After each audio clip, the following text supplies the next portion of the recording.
Being a creative personality, a lot of what the fuel to discovery and things I do has an obsessive quality to it. Sometimes drives me crazy. But if I didn't have it, I wouldn't be as invested in creating characters like I do.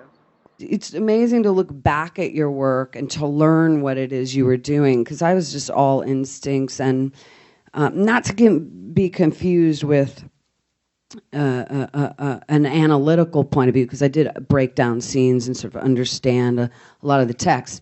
But when I look at the expression, she's literally, it's just about pleasing someone who's paying attention to her. And afterward, when I did all these interviews, they would analyze it and say, wow, you captured the burgeoning sexuality and the precocious blah, blah, blah. I wasn't thinking all that. I was literally just a young girl who's not listened to by her parents. She doesn't know this guy's a bad guy. That was the other thing, is a lot of people in the movie saw he bites the cheek off and rapes a girl. I don't fucking know that. She doesn't know that. She's just like, oh, an acting teacher who smokes pot and who's talking to me and thinks I'm cool. Yeah. One thing I wanted to say about Cape Fear was the creation of character. This was because I've gone to a lot of classes and my friends' acting classes, and I find that the language, I do a lot of the things that they teach. There's a reason these things are known, but like characterization, I find that before a job, I just try to be really open to my environment and really wide-eyed and look and try to see your character in the environment. The first thing I do when I get a job or I'm gonna audition is I get really wide open to my environment. And I loved watching people when I was really younger. I mean, I was kind of a weird kid, like almost a spy. So I really like to soak up and get in people's worlds, because I didn't enter this world to be myself, but I know I'm using myself or versions of what I have to offer there. As you said, you've been an observer, an appreciator of human beings since you were a little girl, and kind of a spy, and kind of, and sort of, I imagine, did you sort of pretend to be people and sort of absorb them in that way? Yeah, I just had this deep empathy, kind of for energy, people's energy. So even if they're this way, and I would see the moments in between the moments. You have someone talking, just a lot of stuff is at school. You're seeing all these different people, and you want to connect, and kids or people today don't always know how to connect. Yeah. So it's the moments of like the turn away or not doing anything. What's going on in there? The moments in between the moments. That's a gold mine of information about a character and about people that I hadn't thought of. I think that's really fascinating. Yeah, I think I developed that even more early on, because I was never given a lot of words to say. Text I didn't get a lot of, it wasn't words where I lived, right. And so it was always the scene itself and what's going on and how to convey that. Like even in Cape Fear, we had tense dinner scenes where maybe my mom didn't talk to me that day, or I was withholding that I talked on the phone to the creepy guy who's been stalking. We're playing a dinner scene. I maybe say 2 sentences. So you want to convey what the energy there is. No matter what I do, I try to root it in true emotion, so that you guys are connecting. How we express emotion physically, and how we physicalize what we're feeling or trying to hide. So that's all that, it's just so amazing. It's never just about the words. So there is all this analysis. That's when you have to learn, what situation are you in? When do you shed it? When do you leave it? Because if I was to go, why is she singing? It's just written, she's singing a song and then she bangs her head in the door. It's so, I can't sit there and analyze, well, why is she singing? How many times how long has she been in there? I asked some questions, but at the end of the day, it's irrelevant. It just is what it is. So it's always what's in between the lines, what's not said. And again, I start with the idea of look for it, be open to it, ready to receive. So I was in this park, and this girl had this little puppy, and she sat down next to me on a bench, and she had those bangs. Her name was Colleen, and she literally was like, I would say, "Hi, what's your name?" And she was like, "Colleen." She just looked like she had a secret. Everything about her was like she's holding on to this secret. I'm like, "What's your puppy's name?" And she's like, "I don't know. I haven't named him yet." And I just go, there she is. That one single key to the character was a girl who always has a secret, and she's hiding, like peering out of her bangs. So she was like my first characterization. I know her. I told her I based that character on her. She thinks it's funny.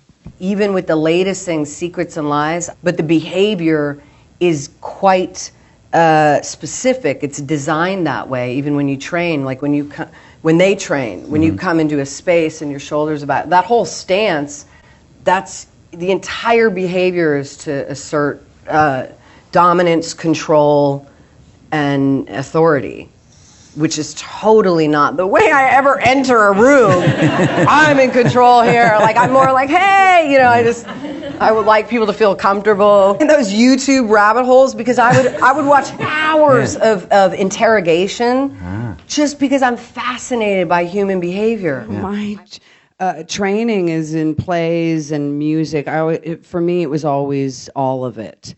I took piano. I always did musicals as a kid, and like that. And so later, when I started working professionally, I mean, you hear a lot of this in life is like, what do you take from this experience? What is this teaching you? What are you supposed to learn? Those questions. And I honestly look at each director as a teacher, because I've learned so many things from different things from different ones. Namely, the beginning is Scorsese, but there's even teachers before that. That I've developed a sense of my own artistic core through these different experiences. Scorsese used 2 cameras. He knew enough to go, okay, I'm going to capture De Niro and Little Lewis with 2 cameras, and so that we didn't do many takes, because normally you shoot the one actor, and then I know what he's going to do, and then we shoot my side. But he captured all this spontaneity and reaction in the moment. He's working with several different kinds of actors. Jessica Lange worked totally different than me. I was like all instincts, raw, couldn't verbalize my process at all. But he knew to leave me alone and kind of just set me up. And then, he also said another thing. We had done this one scene. We were in the 9th take. It was me walking into a room saying something to Jessica Lange, who played my mom, and I come out where we did it 9 times, and I said, "Marty, is something wrong? Why am I doing it okay?" And he went, "Oh, I just want to see what you're going to do next." So again, that taught me like, oh, it's good to give choices. Yeah. It was my natural inclination to do it that way. Yeah. There's other people that do repetition, like Jessica did it a different way coming from the theater. And I remember he pulled me aside and he was like, I want you to make up some stuff off camera. Just try to shock her. Because he was trying to break her technique and get something different than what she was giving, because she was very precise.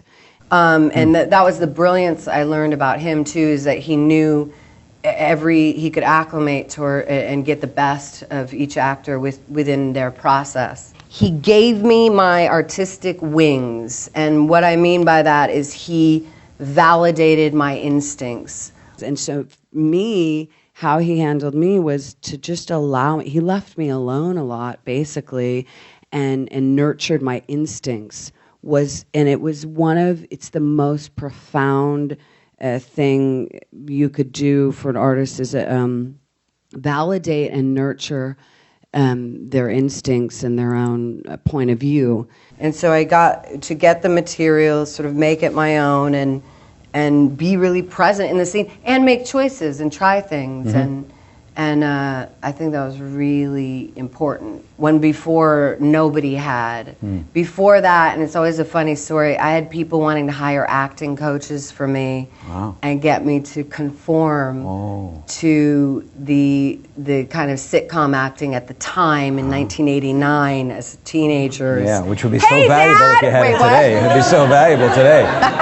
Yeah. Wow, so you dodged that bullet. Geez, I don't know. I was doing this sitcom, and they actually hired an acting teacher for me to try to get me to conform. So all those things that Scorsese later validated, they were trying to tear it down.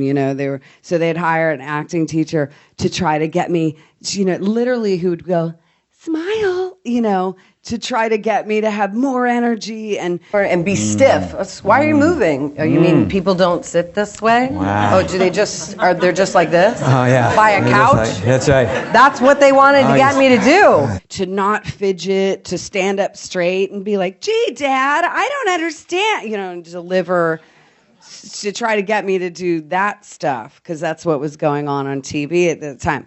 And so I, thank goodness, fought. But literally at 16, I was like, I don't know if this acting thing is for me. This is horrible. So horrible. Yeah. I was going to quit acting at 16 because of that. Because of that. Wow.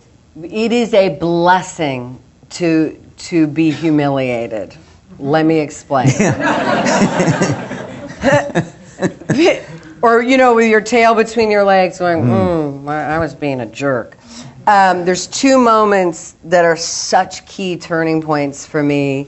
Well, first, on the set of Cape Fear, you as a young actor, any age, you hear all those urban legends like, what's one? The Laurence Olivier. And Dustin Hoffman. Dustin Hoffman, and he drank all night. Why don't you try acting when you did? So early, you hear about De Niro and his method acting and all this stuff. I only knew him to be kind. I didn't know anything about what he did to prepare for a psychopath. I only knew when he showed up, he was there, he was ready, and he was respectful to people. Was he accessible as Robert De Niro, and then when rolling he'd be Max? Oh no, Cady? He wasn't accessible. No, but he was being Max. He just was present and prepared. Those two things. Okay. And I didn't find him off-putting, like that, right. But he's very focused in what he was doing. I had done Natural Born Killers. That movie, so much of it was improvised. Yeah. And I wrote full scenes. That's a whole other experience that was incredible because Oliver Stone wanted he would just, what do you got? If you weren't creating, he was going to get on you. Yeah. So you better be eat, sleep, and drinking that role or ideas. Whether he uses them or not, he wanted you to have ideas.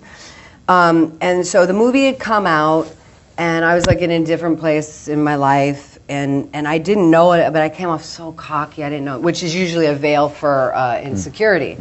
And I was at a bar, and De Niro was there. I don't know how to call him Bob, but Bob, he came in and he said, Juliette, because we worked together, and he's like, Juliette, I saw Natural Born Killers. You were good. You did good. And I, not knowing how to take a compliment, went, oh, yeah, well, I wrote like 90% of that. What the fuck is this piece of shit?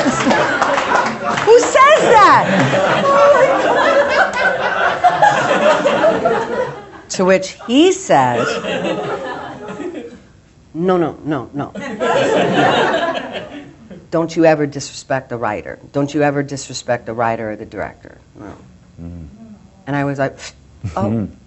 I didn't even know that's what I had done. In my insecurity, not knowing how to take a compliment, wanting to show someone I revered, like, I even did blah, but it came out as this, cocky girl. And from that moment on, I never, ever was so brash. Like, I never talked like that. And I fully understood. It gave me a full perspective shift. Yeah. And I was only 20 at the time, so cut the girl some slack. Absolutely. And I was insecure in a lot of different arenas, particularly the attention I was being given. Yeah. I was 19 on Natural Born Killers. Isn't that crazy? So I was 19, and we were in the desert, and there was these sand dunes, and me and Woody were about to go, blah, blah, blah, blah. And then I was going to go, you fucking bitch, blah, blah, blah. Which I was really into repetition then. I just was into repeating, where I just repeat back to him what he said to me over and over. So we just had shot that scene, and then I'm like, Woody and Oliver are like, you want to do another take? Woody's all jazzed, you know, because we're making art together and stuff. And then I'm like, I don't know why, it just sucks. I just suck. I can't do it good. And my, you know, and I was like that, beating myself up. And in my head, thinking everything I did was garbage. And Oliver went, come here. And he was kind of mad. And he just took me over here away from Woody, who was inspired and excited. And he goes, I don't give a shit what you think, that you think you suck. No one here cares that you think you suck. Oh my God, like how many genius? Yeah. And I went, oh.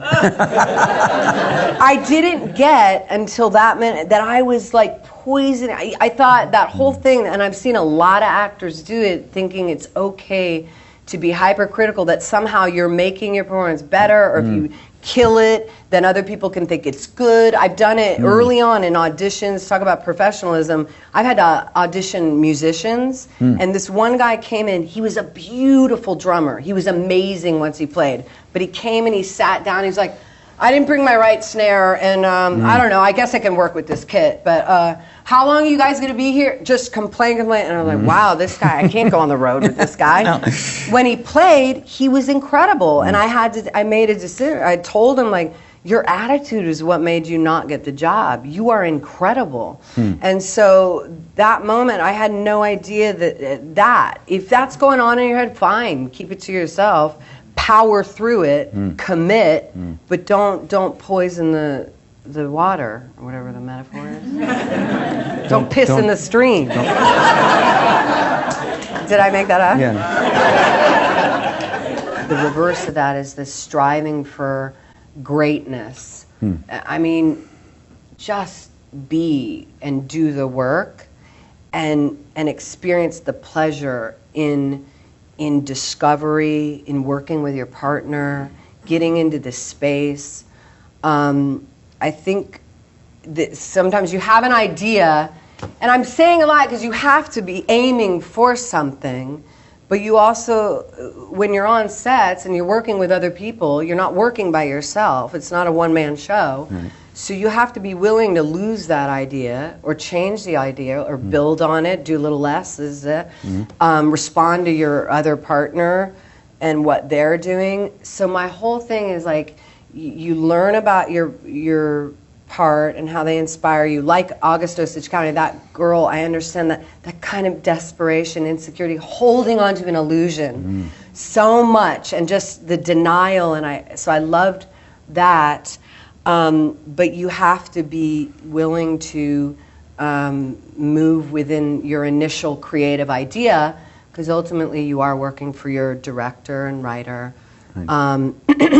So to answer your question, I've worked with actors that fight with the producers or fight for their way, and there's something to be said for diplomacy, but there's also something to be said for trying interesting things, and if you want to be super daring, and you know you have a person who's like, just don't talk, just do it. Just leave them out of the equation. Just do it anyway. No. Yeah. So I'm saying many things. You have to read each situation as it is, because sometimes you'll work with a Oliver who wants you. Every idea is a good idea, right, sorta, for him. And then I've worked with a writer who wrote the whole thing, and he's directing for the first time, and nothing I did was at it was good enough, because he had it. He was so married to however he wrote it, and it was really disheartening for me.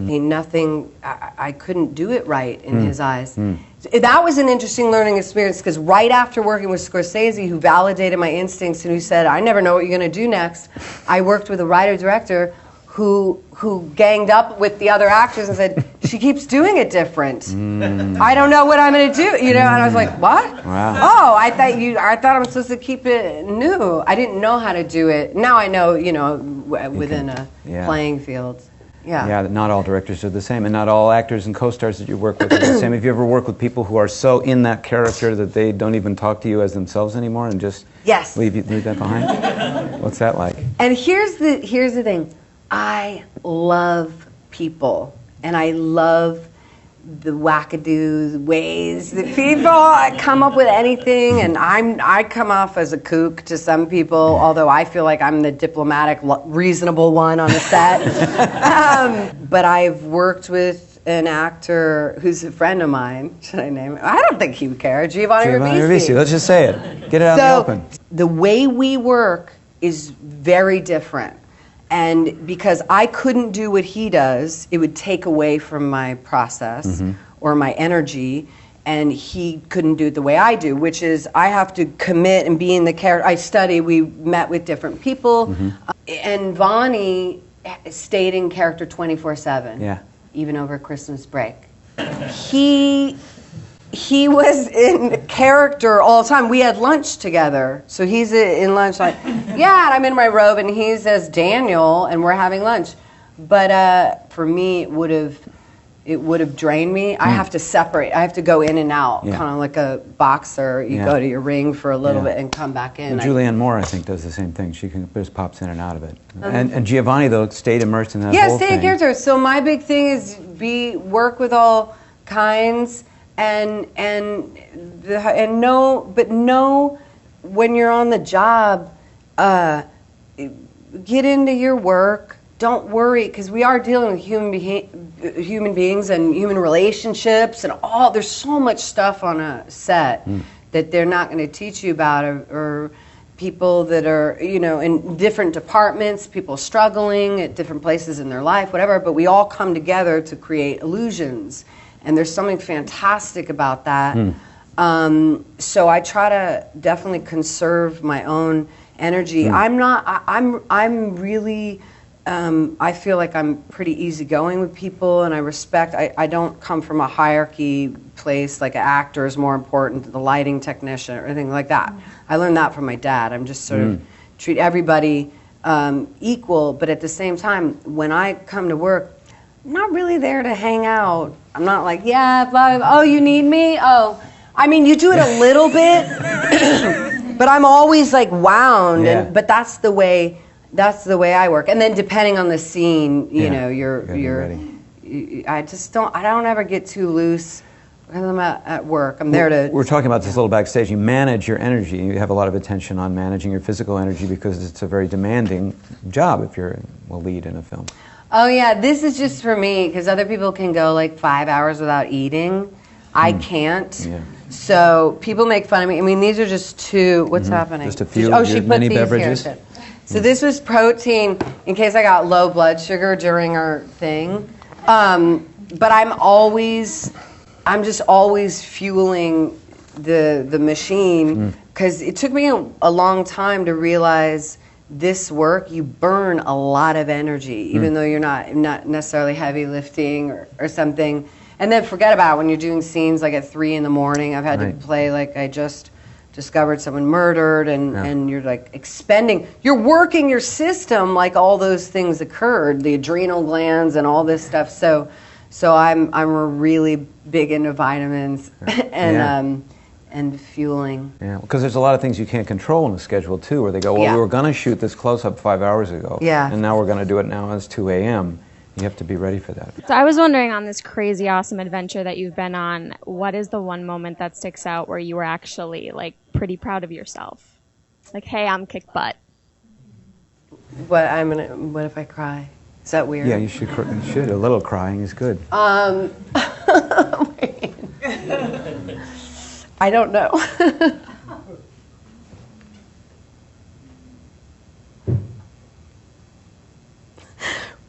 didn't mean to break that. I think whenever it's doing something, in the very beginning, I'm like, I don't know how I'm going to do this. I don't know how I'm going to do it.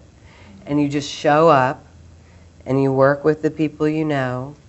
You use the tools you've been given and you know from before, and you commit. I was talking to Eric about that. When all else fails, you show up and you commit. And all the other noise and traffic, whatever's going on in your personal life or whatever else, doesn't matter. So the proudest moment, work, like you're talking about results. I think for me it's the experience of going, I don't know how I'm going to get through it, and then you got through it. There's something, it's so rewarding. Yeah, the best stuff is the most challenging stuff, where you don't know how you're going to pull it off, in the sense that I knew all the ingredients, but have it make sense and have it be rooted in a real focus. I did go to a cold reading workshop when I was 11. But basically, I learned the one thing for auditions is when you're given material in 5 minutes, to look at the line, make it your own, and say it, to commit to it. I mean, that is an art in and of itself. You know, you're always thinking, how do I make something special? And a lot of times when you do cold readings or auditions, you're sometimes given 10 minutes to prepare. And I was chewing gum, and I was 13. And the role, I played, I forgot his name, Wayne's girlfriend. And so there's not much to do. It's a girlfriend. She has a couple lines. What did I do? I took that gum, and it was like, the whole audition was about this gum. And somehow they liked it, and they thought that was an interesting choice. She was kind of acerbic and, you know, and dry, and then that gum added a little something. But it was decisions like, I didn't get taught, you know, hey, make a brave choice. I just sort of wung it. How do you take or handle criticism that you may get Good on the question. job? Yeah. Are you an actor person or a writer or? Actor person. Yeah. So you must go and you do your thing, and then someone says, oh, she's not really sexy. Yeah, she's not alluring enough, or she's too mousy, or she, whatever, all those adjectives, because they're looking for a role, but they don't know that they've just like shot bullets in your psyche or whatever. So, because I got all of that and still get it. Well, now they don't need to say silly stuff. They just say, oh, they're looking for somebody else. But how do I handle criticism?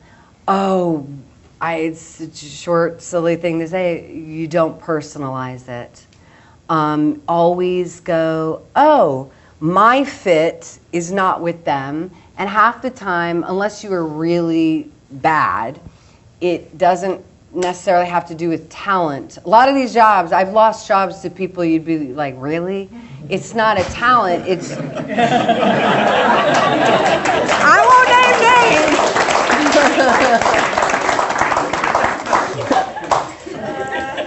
But if I made that question my talent, no, it was just, sometimes a guy's hiring, no, I want her to remind me of my ex-girlfriend, or they're hiring for all kinds of reasons, not necessarily just who's best for the part. And then you learn to go, oh, we weren't meant to be. It's silly like that, but it's real, and you'll find your people who you're supposed to work with. Thanks. How do you mediate between being open to the feedback so that you can be better, and knowing when to be like, go away? It's such this place of balance, because what was I say? Critiquing and watching and learning and of yourself is how you develop, your point of view or your own tastes, even, and to understand your strengths and your weaknesses. And on the one hand, you don't want to get too self-conscious or too self-aware, because you want to be able to lose all that to create something and not think because I think art should, I mean, some artists do create from an intellectual place. I'm not one of them. It's the same with music. I don't write from mathematics. Yeah, it's tricky because you want to have a sense of confidence, because who's to say this person's more right than that person? So you really have to go with what your gut is telling you, and your gut, what can help you there is, what do you see that you like in films and why, or films or scripts or plays or books, and what is your own taste? What are the stories you want to tell? And sort of just develop a voice. I say do. Make mistakes. It's really important just to I've made so many, bad choices. We're watching some good stuff today.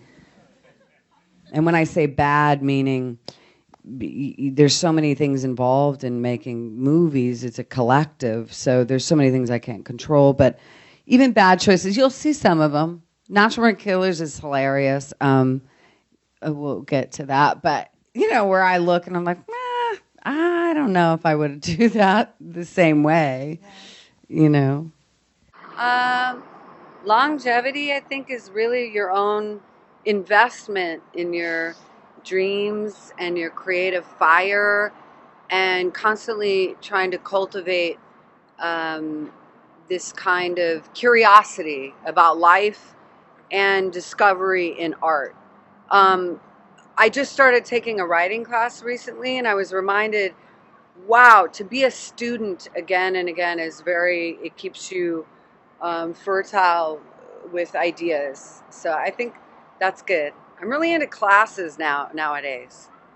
Yeah. Learn other skills, Yeah. Be open to people and other people's experiences, and don't get too much, tunnel vision on the grind is really important. What are some of the big misconceptions you think that people get about working in film and in Hollywood and showbiz?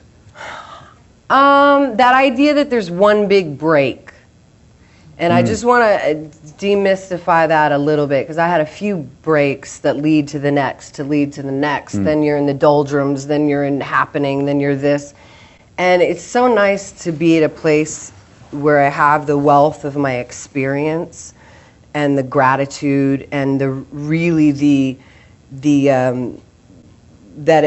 joy of doing and creating, and the struggle and the want and all of that. That's the magic. So the old idiom is not the destination, it's a journey. All those things are real. And you can learn it with time, or you can learn it just by being super present at your shitty TV commercial, or at your side part at the sitcom, or whatever. All these things I did, but they all trained me up for the next. I think what you should warm to is the hustle. Like get in love with the struggle, because even I'll think of actors like Tom Cruise, or the ones you think now who got it made. Brad Pitt, I knew what he struggled against. As leading man, and the looks, and you want to play against everybody.